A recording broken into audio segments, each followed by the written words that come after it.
আর মালদার মোথাবাড়িতে যে ঘটনা ঘটে গেছে তারপরে এবারে সতর্কতা কিরকম না, অনুমতি ছাড়া আর কোনো জমায়েত যদি হয় তাহলে গ্রেপ্তার, যেখানে সেখানে জমায়েত নয়।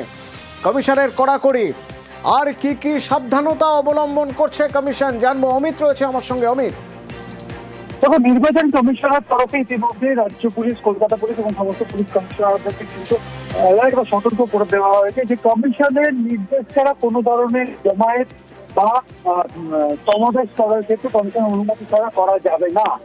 মালদাতে যে ধরনের জবাবদিহি, যাত্রীসহ অবরোধ করা, জুডিশিয়াল অফিসারদেরকে হেনস্থা করা, আটকে রাখার ঘটনা, অন্যদিন গত 2-3 দিন ধরে কলকাতাতে হেয়ার স্ট্রিট থানা এলাকার মধ্যে পড়ে সিইও অফিসের বাইরে যে ধরনের জমায়েত বা কর্মসূচি চলছিল, বিক্ষোভ কর্মসূচি চলছিল, এই জায়গাতে কমিশন সুনির্দিষ্টভাবে এই ধরনের বা এই জমায়েত বা বেআইনি জমায়েত করলে সরাসরি গ্রেপ্তার করতে হবে। সেক্ষেত্রে কমিশনের অনুমতি ছাড়া কোন রকম জমায়েত বা অবস্থান, বিক্ষোভ কর্মসূচি করা যাবে না। পুলিশকে স্পষ্টভাবে বলে দেওয়া হয়েছে কমিশনের নির্দেশে যে কোন রকম কোনো জমায়েত বা কোনো কিছু কর্মসূচি করতে হয় বা কোনো রাজনৈতিক দল হোক বা কোনো কমিটি হোক বা কোনো মাস অর্গানাইজেশন হোক, তারা যদি কোনো রকম জমায়েত করে তাহলে কমিশনের অনুমতি নিতে হবে। কি কারণে তারা জমায়েত করতে চাইছে। এবং এই জমায়েত প্রসঙ্গে আরো একটি বিষয় আমি একটু জানতে চাইবো অমিত, এই যে গতকাল আমরা দেখলাম যে ভবানীপুরে শুভেন্দু অধিকারীর মনোনয়নের সময় একটা জমায়েত, স্লোগান যুদ্ধ, দফা দফায় উত্তেজনা, এ নিয়ে কি পদক্ষেপের কথা ভাবা হয়েছে এখনো পর্যন্ত?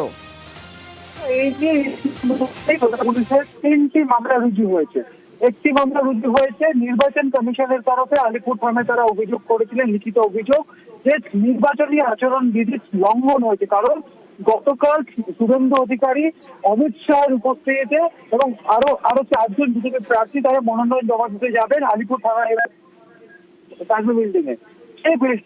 সেখানে যেখানে আগে থেকে পূর্ব ঘোষিত কর্মসূচি ছিল বিজেপির, সেই জায়গায় বিজেপির পূর্ব ঘোষিত কর্মসূচি থাকা সত্ত্বেও অন্য একটি রাজনৈতিক দল কিভাবে হঠাৎ করে সেখানে জমায়েত করলেন, কিভাবে স্লোগান যুদ্ধ হলো, কিভাবে দুই তরফের রাজনৈতিক দলের কর্মকর্তারা অগ্নিকাণ্ডে জড়িয়ে পড়লেন একে অপরের সঙ্গে। অর্থাৎ এই ঘটনায় লিখিতভাবে অভিযোগ করা হয় নির্বাচন কমিশনের তরফে নির্বাচনী আচরণ বিধি লঙ্ঘন হয়েছে। সেই প্রেক্ষিতে আলিপুর থানাতে একটি মামলা রুজু করা হয়েছে পুলিশের তরফে। অন্যদিকে কলকাতা পুলিশের তরফে শর্তপ্রণোদিত মামলা করা হয়েছে, কারণ দুই রাজনৈতিক দলের তরফে যারা কর্মী সমর্থক সেখানে উপস্থিত ছিলেন, একে অপরের সঙ্গে বচসায় জড়িয়ে পড়েছিলেন, বাগবিতণ্ড হয়েছিল, স্লোগান যুদ্ধ হয়েছিল কার্যত। সেই কারণে কলকাতা পুলিশের তরফে আলিপুর থানাতে একটি শতপ্রণোদিত মামলা রুজু করা হয়।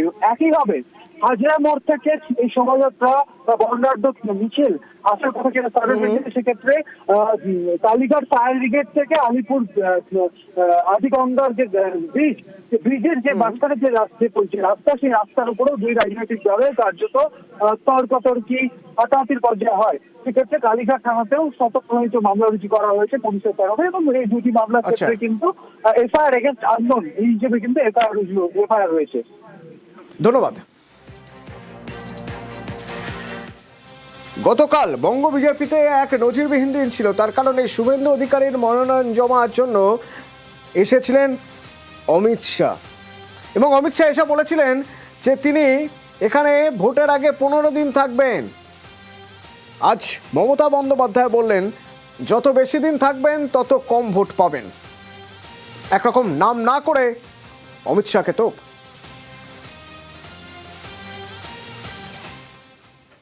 কত বড় নেতা সবাইকে ভয় দেখানোর জন্য বলছে হাম 25 দিন বাংলা মে রহেগা। আমি বলছি তুমি 25 দিন কেন, তুমি 365 দিন থাকো, তাতেও কিছু যায় আসে না। তোমার মুখ লোকে যত দেখবে তত ভোট কাটবে। তোমার মুখের মধ্যে অত্যাচারের চিহ্ন, স্বৈরাচারের চিহ্ন, দাঙ্গার চিহ্ন। তাই বলি যতই করো চক্রান্ত হবে তুমি ব্যর্থ, আর যতই করো হামলা জিতবে আবার বাংলা। बंगाल चुनाव में 15 दिन तक मैं बंगाल में ही रहने वाला हूं।